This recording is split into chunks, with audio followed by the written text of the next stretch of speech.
A man has eaten 600 cheesesteaks in 2 years, and the virus is not going to stop him. The Mexican president tells gangs to please stop donating food and end crime. And testicles may make men more vulnerable to the coronavirus, a study shows. These are the weird stories for Wednesday. This is Weird AF News. I'm your host, Jonesy. It's nice to be here. I got some weird stories from around the world, as always. Weird AF News is the only daily weird news podcast hosted by a comedian. I appreciate you subscribing and listening. Let's do it. You're listening to Weird AF News with your host, Jonesy. So listen up. A man has eaten 600 cheesesteaks in 2 years, and the coronavirus pandemic isn't stopping him. This is a very inspirational story, something filled with hope to inspire us to never let go of our dreams, even when there's a pandemic rushing through our lives. James Pappas is on a quest to find the best cheesesteak ever. The Uber driver always asks his riders for their favorite cheesesteaks, and then he tries one every single day. He's been eating cheesesteaks nearly every day for 2 years, in fact, scarfing down nearly 600 of the gooey sandwiches that Philadelphia made famous. As coronavirus swept through the region and restaurants have shut down their dining rooms indefinitely, James Pappas didn't put his meat and cheese obsession aside. In fact, he ramped it up, ordering takeout at each spot instead. No longer able to sit at shop counters to eat and take photos of his Philadelphia cheesesteak adventure website, Pappas now chows down more often in parking lots, using the trunk of his 2011 Toyota Corolla as a table. He was asked, "Why don't you take the cheesesteak home, Pappas, and have a proper meal?" He answered, "Well, I'm usually starving by the time I get it." He's eaten each of the cheesesteaks at a different shop in Delaware and the region. Pappas ate his 578th cheesesteak on Tuesday morning at Cafe Napoli in Milltown, giving it high marks for its meat-to-bread ratio, while also shedding some light on how the pandemic has affected his unusual routine, which, surprisingly, isn't much at all. He still works as an Uber driver in the morning, and while business seems to be down about 25%, the majority of his regulars are considered essential workers and use his service to get to their jobs. Before the virus, Pappas says he had slowed down to maybe 3 cheesesteaks per week. He had been spreading them out, leaning on healthier options on other days. But the global pandemic has only encouraged Pappas's peculiar hobby. He was asked by the media, do people gawk at him while he wolfs down his sandwich on the trunk of his car, taking photos and videos? He said, "When I eat, most people just run away. People grab their children and say, 'Don't look at that man,'" he joked in between bites of his Cafe Napoli cheesesteak in the parking lot. I love this guy, Pappas. Oh man, I want to hang out with him. In addition to his cheesesteaks, he's recently rekindled his love for Chinese food and Pat's Pizza's Sicilian pie. He said he grabs some greens from Salad Works as well to even things out. He even cares about his health, this guy. And I love how he's not letting the pandemic ruin his good time, ruin his goals, ruin his efforts at going on eating adventures, I guess you'd call them, right? Not too proud to sit on the trunk of his car to make it work, to make his dreams come true. He's swinging all over states, too, going to Delaware, going to Pennsylvania. He isn't worried that the pandemic will limit his ability to get his hands around some cheesesteaks. It has, however, affected his Facebook comments, with a few people complaining about him going to all these eateries when travel is supposed to be limited to essential trips. He responded, "I told them I'm bringing essential people to work." And one guy decided to come back with, "Do they all work in hoagie shops?" I said, I'm bringing them to their essential job, and now it's my time to have some lunch." I love this guy's attitude.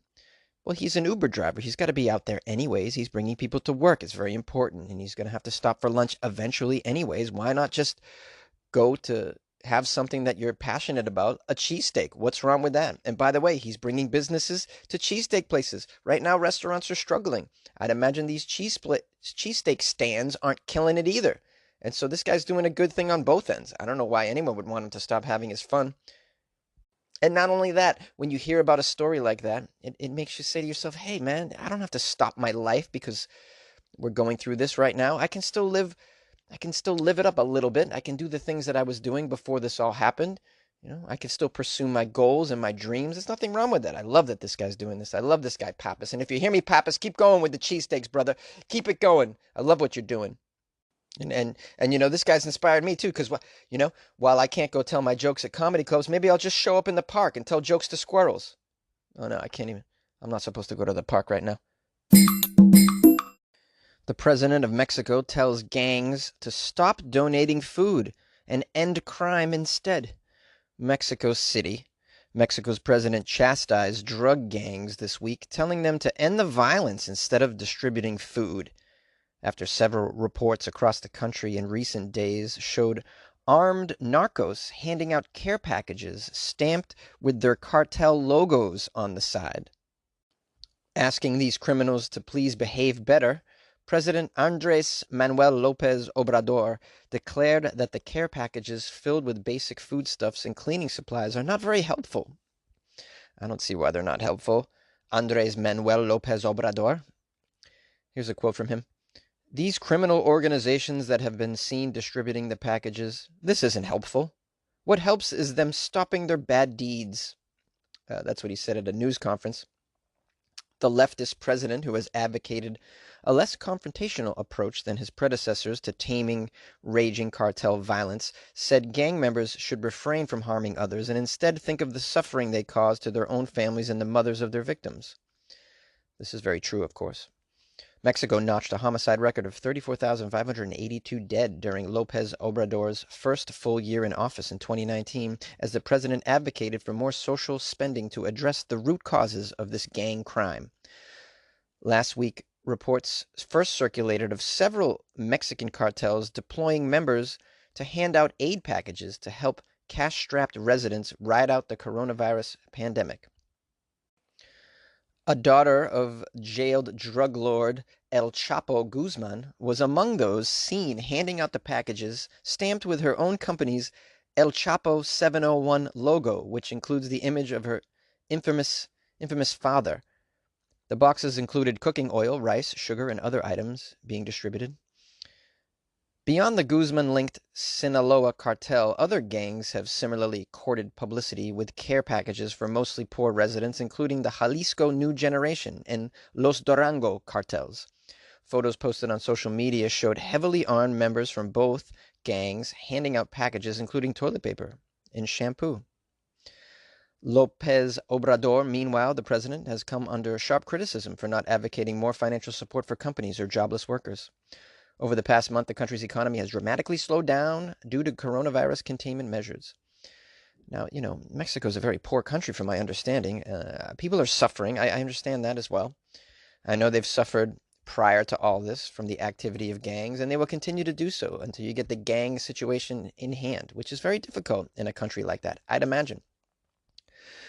Meanwhile, I'm a proponent of the lesser of two evils. If these gangs are handing out some care packages to people, why not just let them do it? Are you handing out care packages, President López Manuel Obrador? I'd be very surprised to hear that you were. It's a tricky situation because you have gangs that are using these care packages as a form of PR, right? Because they're putting their logo on them. They're creating an environment where maybe they want families to sort of take a side for one of these gangs, maybe think good thoughts of one of these gangs. Therefore, in the future, they're able to be taken advantage of by these gangs. That could be a situation. I don't know why they'd put their logos on these packages for any other reason than that. These gangs obviously have some bad intentions down the road, but they're going to have bad intentions down the road anyways. They're gangs, right? They're cartel. So why not just take the free goods now when you're trying to survive? Why not allow them to hand out and help poor people that are suffering right now? That's just my take on it. I don't know. What do you guys think? Is this not something that should be allowed?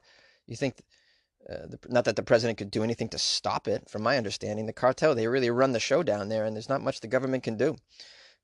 But do you think if they could, they should stop this from happening? Unless you're handing out the care packages yourself, government, I just don't see the benefit in stopping this from happening. But call the show. Let me know what you think. 646-450-2012. Hit up Weird AF News. Why don't you?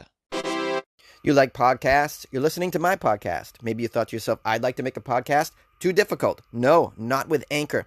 Anchor has free creation tools that allow you to record and edit your podcast from your phone or your computer. Anchor distributes your podcast to Apple, Spotify, Stitcher, and more. They have advertising integration, so you can even make a little money off your podcast.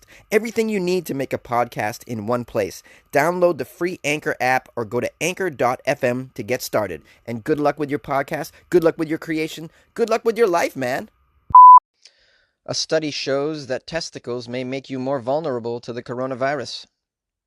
The coronavirus could linger in the testes, making men prone to longer, more severe cases of the illness, according to a new study. Oh boy, this is traumatic news to half of us.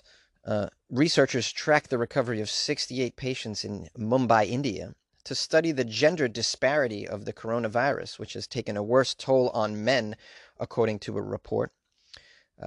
This report was posted on medRxiX, which hosts unpublished medical research papers that have not been peer-reviewed. Okay, so let's get some perspective there. This information has not been approved by the medical communities. So, all right, I don't want to freak out just yet. It says here, Dr. Shastri, an oncologist in the Bronx, and her mother, who's a microbiologist, said the virus attaches itself to a protein that occurs in high levels in the testicles. This protein, known as angiotensin converting enzyme 2 or ACE2, is present in the lungs, the gastrointestinal tract, and the heart, in addition to large quantities in the testicles. But since testes are walled off from the immune system, the virus could harbor there for longer periods than the rest of the body, according to the study. Oh no. The mother-daughter researchers said these findings may explain why the women bounce back from the virus more quickly than the men. First of all, I didn't know that. They determined that the average amount of time for female patients to be cleared of the virus was actually 4 days, while men saw recoveries that on average were 2 days longer, the report said. I didn't know men were being hammered more than the women with this. This is, it's really difficult to find any light of hope in this situation when people are getting it. But it seems like women seem to recover more quickly. Okay. But is it all about the testicles at that point? Oh man, this is just frightening to me, because I don't know if you guys know this about me, but I have testicles. Yes, I do. They're glorious, wonderful testicles. And I don't want them to be riddled with a virus. And of course, I don't want them, if I get the virus, to, sort of lengthen my suffering just because I have some testes. I don't know if I can take this information completely seriously. The research paper has yet to be reviewed by a peer. I think I should hear from some peers first, but there's got to be a reason why the men are getting hammered more than the women on this, and I don't know if this is it, but they might be onto something. Any scientists out there know anything about this? Want to call the show? Maybe elucidate me and my audience on this? I'm really not a smart person, so if you could just direct me into the area before I freak out about it. And meanwhile, whether you have testicles or you don't, just please be careful, be safe. If you do have testicles, be careful where you put them. Especially if you're thinking about meeting people on Tinder. You might want to just keep them in your pants for now, okay? Let's wait for all this to blow over before we start taking out our testicles and exposing them to the virus, then in turn causing us to suffer longer than the women or the non-testicle containers. Wow, am I stupid? Regardless, I love you guys. Please be safe. Be safe.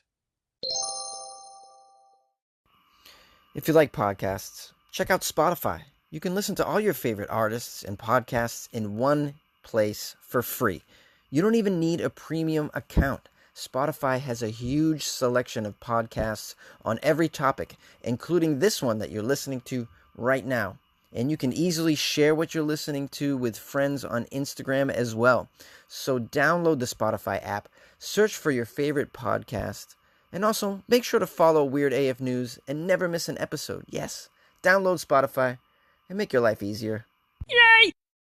Testicles, gangs, cheesesteaks. Another episode of Weird AF News in the books. Thanks for being here, guys. Please share the podcast with a friend or a relative who's isolated and bored. That would be helpful for all of us, I think. Check out my Patreon, where I've been putting up some pretty weird content. If you're into learning about the deepest hole on Earth, yeah, the Patreon's where it's at. If you want to hear a bonus episode, me and another comedian doing some stories that are weird, the Patreon. In fact, recently I did an all Florida bonus episode. So if Florida Fridays is your bag, you're going to love the episode that's on the Patreon. So check it out, patreon.com/weirdafnews. Join the little group that we have on there. It's a good time for all. On the social medias, look out for me. I've been posting some things. Pretty cool stuff. I just wrote an article that's pretty dope about my travels in Asia and how I witnessed firsthand the virus erupt in each country. Pretty cool. And then it also talks about what happened when I got back to America and how I saw the way our country was handling it. On Instagram, it's at Funny Jones, of course. On Twitter, at Funny Jones as well. On Facebook, it's Comedian Jonesy. Or you can follow the Weird AF News page on Facebook as well, which is just Weird AF News. And then my email is funnyjones@gmail.com. Please send me anything you got. You got some articles, you want to make a comment, send it on over. I'll probably read another review later this week. So if you want to leave me a review of the podcast, I would love that. I'll give you a shout out and everybody will feel good. Even if it's a bad review, I'll read the damn thing. I think they're funny. By the way, so reviews on specifically iTunes and Amazon would be extremely helpful. So check that out. It helps the podcast. It helps get the word out of Weird AF News because I think people need to be exposed to this podcast. I really do. I think the weird news is a nice alternative to the mainstream news. You still learn about what's going on, but you just don't have to freak out about it, so much anyways. Yeah, I mean, today we freaked out if you had testicles, of course, but, in general, we don't have to freak out. We can just laugh, take in the news. Now I'm rambling, and so I'm going to stop, and I'll see you tomorrow.